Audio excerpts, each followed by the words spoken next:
What's up, YouTube? Corey from KP Aquariums. Want to hit you with an update and share some of my new plans with you. So let's see. So I showed you over here. That's the new 20 long I got. So I'm happy with where that is in terms of, you know, in the fish room, right? So then I have that space there and that space there. I like that space better because you can see it's slightly higher up off the ground. The problem is the 55 is so tall. This tank is like 21 inches tall, right? So if I put it here where it's high enough to still be able to siphon, because there's my drain bucket. You see I got it up on wheels, so it won't work if I put it there. My siphon won't work right, or it'll be so ridiculously slow. Ugh.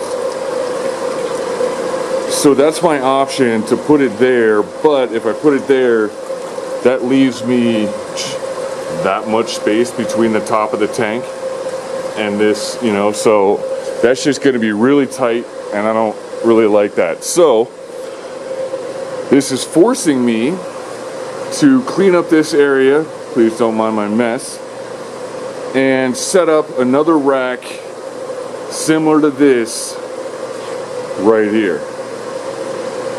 So in that 55 I want to put right here up on top, real similar to that one. And these yellow labs and all this are going to get moved into that 55. And this tank here will be reserved. I'm going to collect up all of my super reds, and this tank here is going to be nothing but super reds. So I really want to get these guys breeding because they're awesome. So, next on the agenda. Okay, so I'm cleaning out my goldfish tank here. About once a month I go through this. I wanted to show you this filter that I made. Basically what that is a giant mason jar. I found a small little pump, and it's right down there.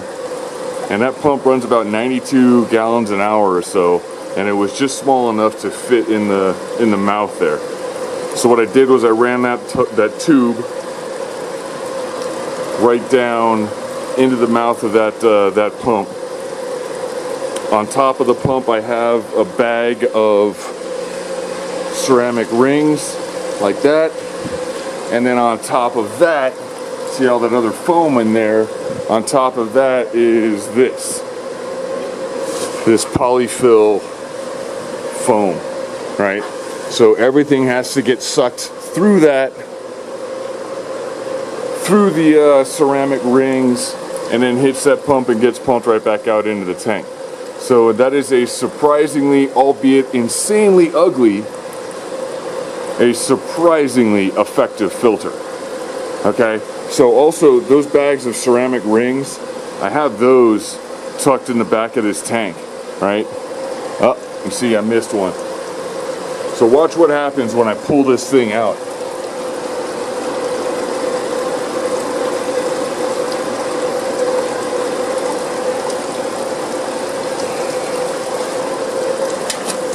Ugh. It just immediately just destroys the water. Okay? So what I did is I filled it back up just enough to get this filter back working and to get the hang-on back filter. This is the new hang-on back that I got with the 55. I don't know if you can see, but all this stuff is just getting sucked right into that filter. So I want to let the tank run like this for about an hour to be able to gather as much of this mulm and just grossness as possible, right? So here's my trick. I showed you before these big rolls of foam that we'll get, and we'll use those for filter media. But here's another one that's even more readily available and cheaper. Home Depot, baby. That is just straight cooler pad, and what this looks like is this. It's this blue foam that what you do is you stick it up in a swamp cooler, and it'll just flow water straight through it, and then the swamp cooler is pulling, you know, air through this moist pad which cools the air. So that's basically how swamp coolers work, but check it out.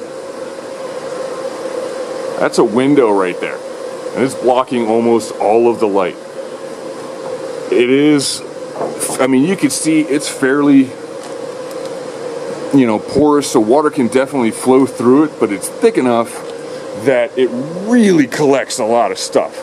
Now, just to give you an example, this filter has been running now for about 5 minutes, and as you see, I just took 2 pieces and folded them up and stuck them in the back. So, okay, maybe about 10 minutes. So less than 10 minutes, but let me show you that. It just sucks up all of this stuff from the water. So, and that's what I'm trying to get out. So, stick it in here, rinse that off, get rid of a lot of it, and I can plop it right back in the filter. So, and in about an hour, and look, I haven't even touched this one yet. Oh, less than 10 minutes. I'm saying. So, yeah. It's another one of my tricks, and I've been using this filter media. I've probably been using that, oops, sorry. Get you guys back up here. I've probably been using that filter media since I started, for a couple of years now. I found that at Home Depot. I'm like, let me give this a shot. I started off using it in my 100-gallon in the sump. So yeah, as the water comes down into the sump, it runs through these drip trays, and then immediately it hits multiple layers of pads, and then it runs down into the rest of the sump. It gets pumped back into the tank. So, but yeah, no, these filter pads have been really well. They've worked out really well for me in the past. I've never had any issues with them, and again, they're cheap. It's super cheap to buy this stuff. You can buy the whole roll of it for, I don't know, 10 or 15 bucks. You know what I mean? And look. So it comes, you know, I mean, that's a big roll, and